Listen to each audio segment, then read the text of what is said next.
Hello everyone, this is chess expert David Luscombe, and today I'm going to go over another really exciting chess video. I am YouTube collaborating with another good chess player, MSK Chess. He also makes YouTube videos, so go ahead and check out his channel. I have provided a link on the right side of the screen.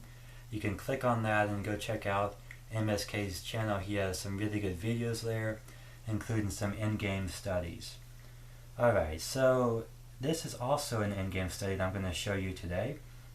And this game we have Raul Capablanca on the white side versus Savielly Tartakower on the black side.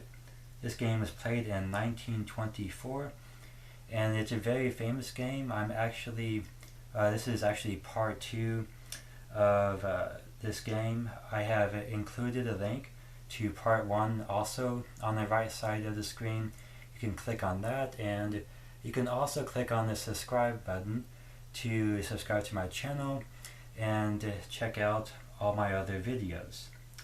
Alright, so in part 1 of this Capablanca series, I discussed many strategic concepts such as creating weakness, attacking where you have more pieces, activating the rook, and coordination. In this video, I am going to talk about a very important endgame strategic concept of activating the king. In addition, I'm also going to go over a few other strategic concepts that are important for this game. Alright, let's go ahead and evaluate this position. Whenever you reach a critical position in chess, and along the way, you should be stopping and evaluating the position and determining, who's better, how can I make my position better, what does my position demand from me. And if we look at White's position here, it would not make a whole lot of sense for him to shift his pieces to try and attack on the queen side, because his king is much closer to the right side of the board, and also his bishop as well. His rook is on the right side, so therefore White should attack over here. In addition, White has 2 pawns versus 1 pawn, so he could potentially create a passed pawn on the king's side, and that is a very good thing to do in the endgame. So White's going to seek to do that. But probably the very most important strategic concept is the position of the kings here. In the opening and in the middle game, the king is more of a defensive piece. It's going to sit back and allow the other chess pieces to defend it and try to hold the position and just be safe. But in the endgame, you can attack with your king and be really active with it.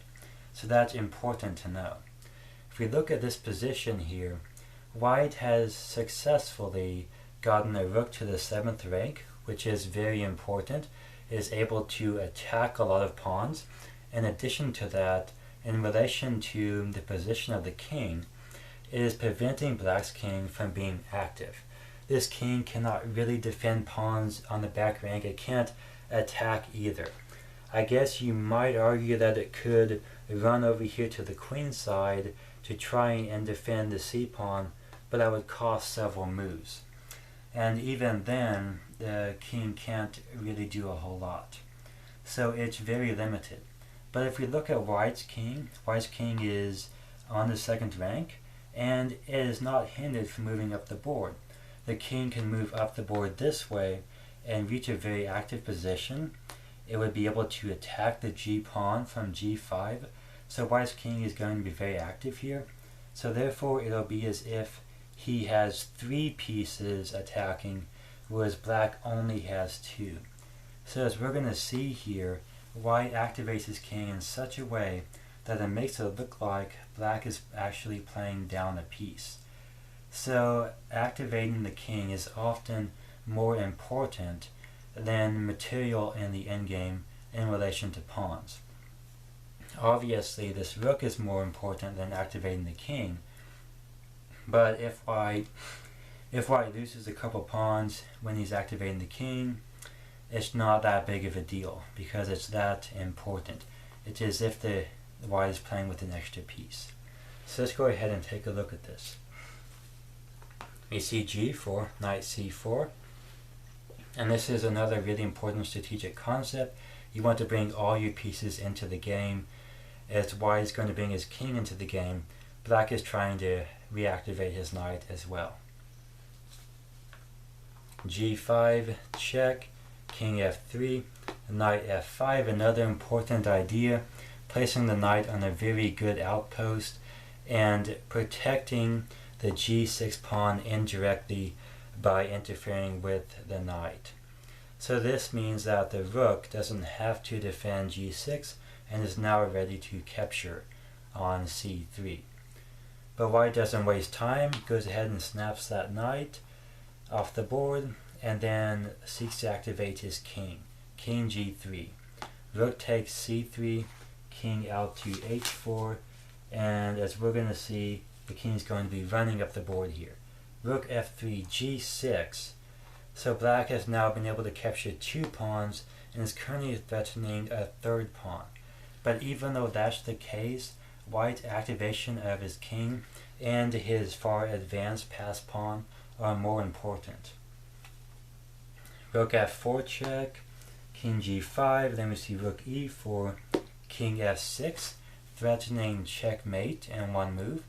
So black has to do something about this. White has many trump cards here.